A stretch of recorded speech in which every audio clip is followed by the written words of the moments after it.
All right, today we're tackling one of the hottest topics in the data world, data mesh. You hear it everywhere, right? But what is it really? Is it the future of data architecture, or is it just the latest buzzword? Let's get into it. So let's start with a question that probably hits a little too close to home for a lot of you. Why is your data team always a bottleneck? You know the feeling, right? You need a new report, you need some data for an analysis, and it just gets stuck in this massive queue.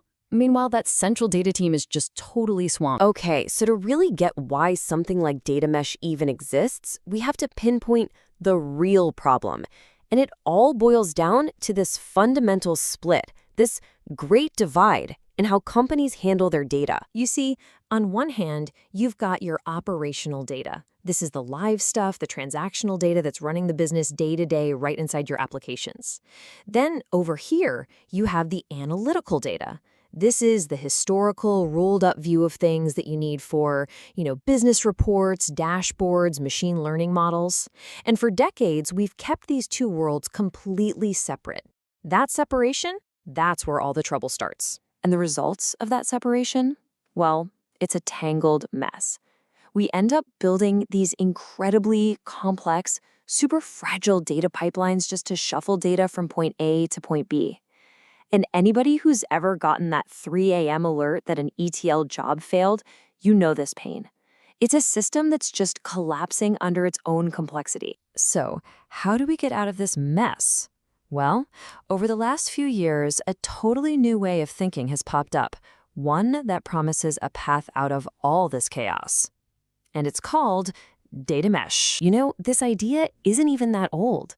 It was first really laid out and defined back in 2019 by a consultant named Zhamak Dehghani.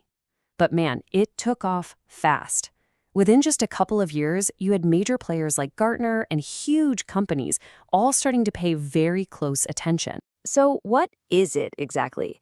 Well, at its core, data mesh is what we call a socio-technical approach. That's a fancy way of saying it's about people and process just as much as it's about technology.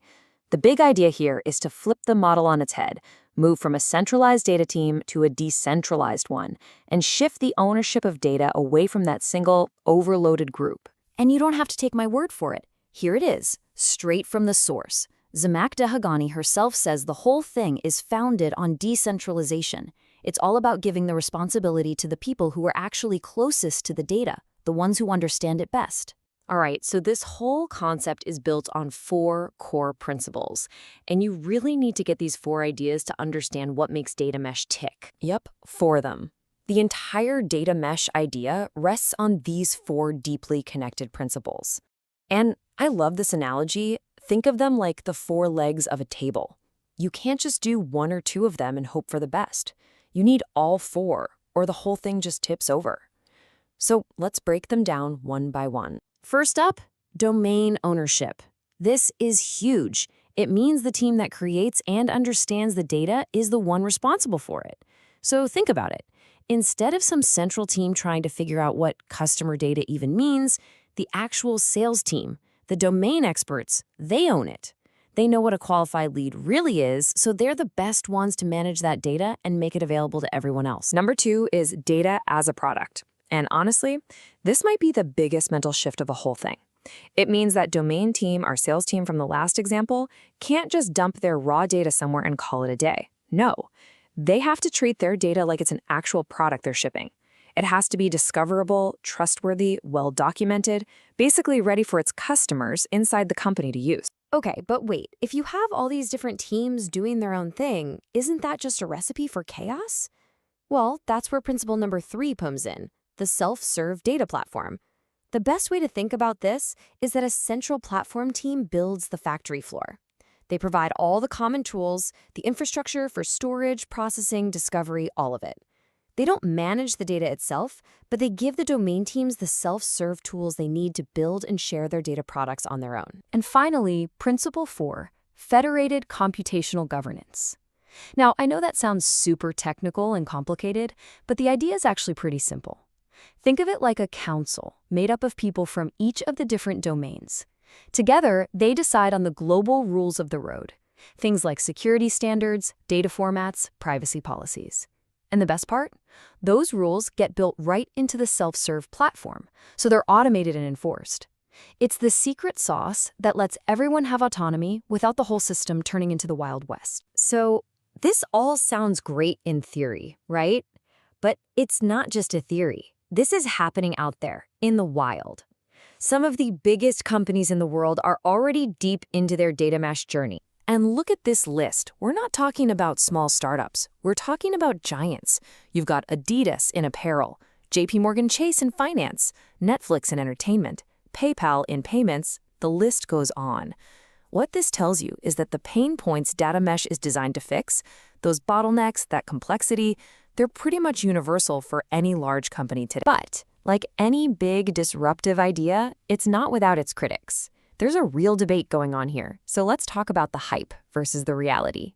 Is this really the answer to all our data problems? A lot of the controversy really kicked into high gear when Gartner made a pretty bold prediction that data mesh might become obsolete before plateau.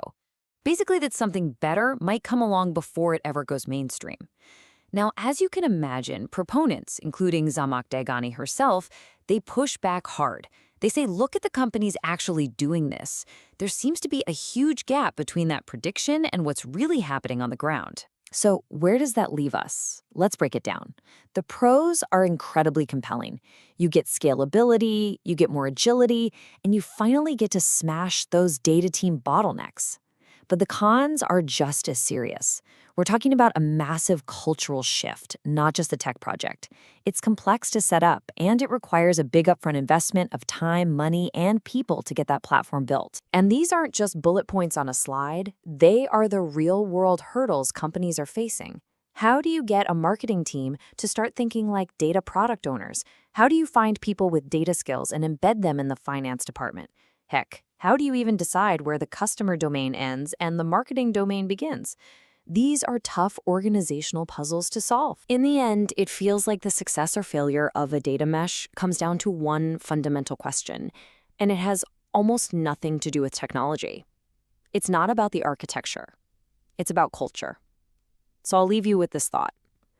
Is your organization really, truly ready to treat data as a product? Because the answer to that question, well, that's probably the answer to whether data mesh is right for you.